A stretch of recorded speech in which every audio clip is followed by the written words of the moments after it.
जसवंत सिंह की मृत्यु के बाद उनके पुत्र अजीत सिंह को, जो कि मारवाड़ के अगले महाराजा होने वाले थे, औरंगजेब कैद कर लेता है और उन्हें छुड़ाने का कार्य करते हैं वीर दुर्गादास राठौड़। हम बाहुबली मूवी में कटप्पा की भूमिका देखते हैं। मारवाड़ में वही भूमिका, या यूं कहें कि उससे भी बढ़कर भूमिका निभाई है तो वो है वीर दुर्गादास राठौड़। अजीत सिंह को औरंगजेब की कैद से छुड़वाकर मारवाड़ की राजगद्दी पर बैठाने का कार्य किया।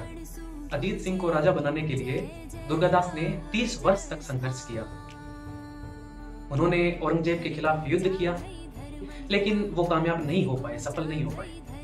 फिर उन्हें एक बात समझ आ गई थी, औरंगजेब कमीना था और कमीनों के साथ आप सीधे रास्ते चलकर तो जीत नहीं सकते। औरंगजेब के एक पुत्र अकबर की पोस्टिंग थी अजमेर।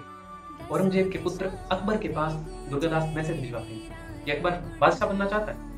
अकबर तैयार ही बैठा, लेकिन अकबर फिर मैसेज करता है कि अभी तो बापू जिंदा है, कैसे बन सकता हूं मैं बादशाह।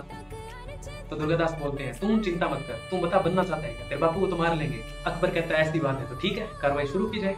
और इनको अपने बापू को मार मार के राजा बनने में मजा आता था। मुगलों को यही होता था, बाप को मार के बेटा राजा बन गया, कहीं बेटे को बाप ने मार दिया, यही सब चलता रहता था। अकबर नाडोल में खुद को मुगल बादशाह घोषित कर देता है दुर्गादास जी के कहने पर। इस बात का औरंगजेब को पता चलता है तो औरंगजेब एक बड़ी सेना अकबर के विरुद्ध लेकर आता है। तो अकबर और दुर्गादास जी साउथ इंडिया चले जाते हैं संभाजी के पास मदद के लिए। उस समय संभाजी जब औरंगजेब से लड़ रहे थे तो उस समय दुर्गादास भी संभाजी के साथ थे। लेकिन 9 साल बाद औरंगजेब संभाजी को पकड़ता है और मार देता है। संभाजी की मृत्यु के बाद अकबर ईरान के राजा से सहायता मांगने ईरान चला जाता है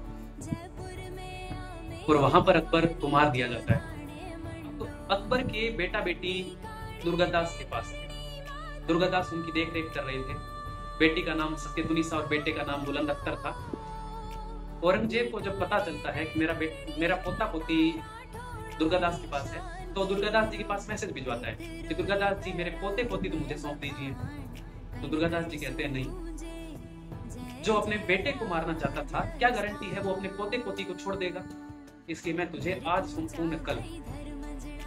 औरंगजेब के दरबार में एक मारवाड़ के कवि थे ईश्वरीदास नागर। औरंगजेब ईश्वरीदास जी को कहता है आप मारवाड़ से हो, आपकी तो बनती होगी उनके साथ, तो दुर्गादास जी से मेरे पोता पोती तो दिलवा दो। और ईश्वरीदास जी के कहने पर दुर्गादास जी मान जाते हैं और उनको भेज देते हैं औरंगजेब के पास। औरंगजेब जब अपने पोते पोती से मिलता है तो वो सत्यतुनिसा से पूछता है कि तुम्हें तो हिंदू बना दिया गया होगा, मैं तुम्हारे लिए अब मुस्लिम धर्म शिक्षा का प्रबंध करूंगा।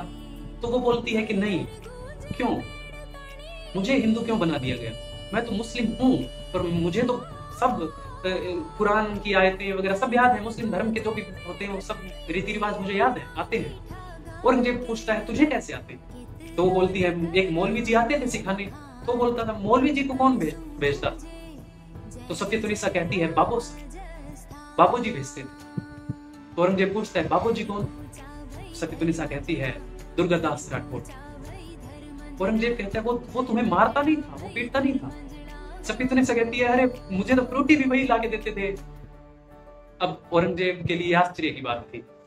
औरंगजेब सत्यतुनिसा से पूछता है कि वो कैसा दिखता है, मैंने तो बहुत टाइम पहले उसे देखा। सत्यतुनिसा कहती है अब पता मुझे भी याद तो मुझे भी नहीं है, मैं जब से बड़ी हुई हूँ, मैंने समझ पकड़ी है जब से, तब से देखा मैंने भी नहीं हूँ। तो पूछता है क्यों।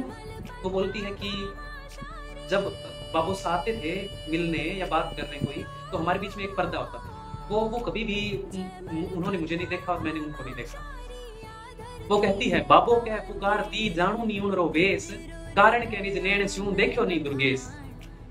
अब औरंगजेब के लिए और ही ज्यादा आश्चर्य की बात थी। औरंगजेब इस बात पर इतना भावुक होता है, उसका मन करता है कूट कूट कर रोने का। वो दुर्गादास के पास मैसेज भेजता है, कहते हैं कि एक दिन औरंग यूं के ओ रतन वालों कहीं विशेष, मांगो नी निज मुख स्यूं देऊं आस्करण दुर्गेश।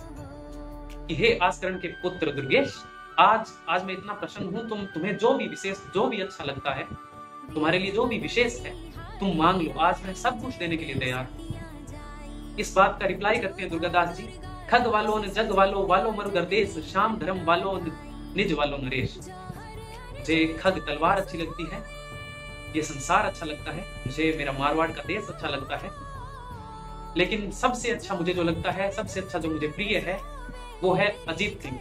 अगर तुम कुछ देना चाहते हो तो अजीत सिंह को राजा बना दो। औरंगजेब की मृत्यु के बाद मुगलों को हराकर दुर्गादास अजीत सिंह को राजा बनाते हैं, और अजीत सिंह राजा बनने के बाद दुर्गादास को देश निकाला दे देता है। आश्चर्य की बात है, क्यों? ऐसा क्यों? ऐसा इसलिए क्योंकि दुर्गादास 30 साल तक कारोबार संभाल रहे थे मारवाड़ का, तो सभी जो मंत्री वगैरह थे उन सभी को आदत हो गई थी हर बात के लिए दुर्गादास जी से पूछने की। और अब दरबार में जब भी कोई पूछने आता, कुछ काम होता तो दुर्गादास जी से पूछा जाता, और अजीत सिंह से कोई नहीं पूछता। अजीत सिंह को ये लगने लगा कि मैं तो नाम मात्र का राजा। और उसने एक दिन फिर मदिरा वाटरमेलन भेजा दुर्गादास जी के पास, और अपने राजस्थानी में तो कहें तो मतीरो भेजे, और मतीरे को अर्थ, मतीरे का अर्थ होगा मत रहो।